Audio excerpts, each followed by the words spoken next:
One of the major things that the world is really struggling with right now is biblical illiteracy.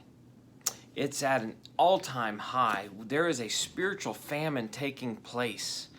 People are starving spiritually. They're so skinny spiritually that they could hula hoop with a Cheerio. One Sunday school teacher asked his Sunday school class of high school boys who knocked down the walls to Jericho, with which every one of them denied it.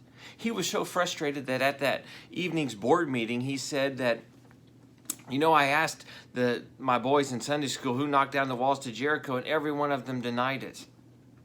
And after some moment of silence, one of the elders said, I can tell that you're really upset about this, but I can vouch for every one of those boys. Those are good boys.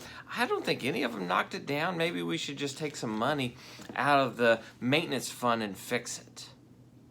What's sad is that's not far from the truth. Not only are our young people not being encouraged to get into God's Word, even our spiritual leaders don't know God's Word like they should. And so we need to encourage them to get into God's Word. We are in a spiritual famine of biblical proportions. It's like if someone was lost at sea, we would say they're surrounded by water and dying of thirst. And nowadays, it's like we're stuck in an all-you-can-eat buffet and we're dying of hunger. There are so many books about the Bible and so many Bibles even in everybody's home that there's no reason people should not know God's Word. But they don't.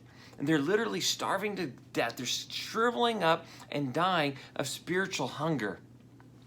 I want to be so overweight spiritually that if I jumped up in the air, I would get stuck. I want to be so overweight spiritually that if somebody shined my shoes, I would have to take their word for it. I want to be so overweight spiritually from dining at God's Word that if I got in an elevator, it would have to go down. I want to be into God's Word so much and so overweight with God's Word that my belly button would have an echo. I want to be so heavy when it comes to from dining at God's Word that if I got a flesh-eating disease, the doctor would have to say, it's going to take at least 50 years for it to even bother you. Deuteronomy 6 says, Hear, O Israel, the Lord our God, the Lord is one. Love the Lord your God with all your heart, mind, soul, and strength. These commandments that I give you today are to be upon your heart. Impress them on your children.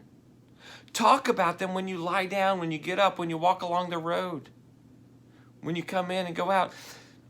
Every one of my vehicles has a devotional in it because everywhere I go, I want to take every opportunity I can for my family to get into God's Word. And so Joshua 1:8 says, do not let this book of the law depart from your mouth. Meditate on it day and night so that you may be careful to do everything written in it. How well do you know God's Word?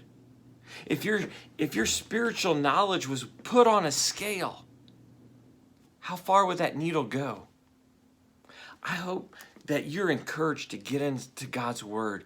I hope that you dine at it so much your neighbors have to take a taxi just to get around you. I hope you have a great rest of the day. God bless you.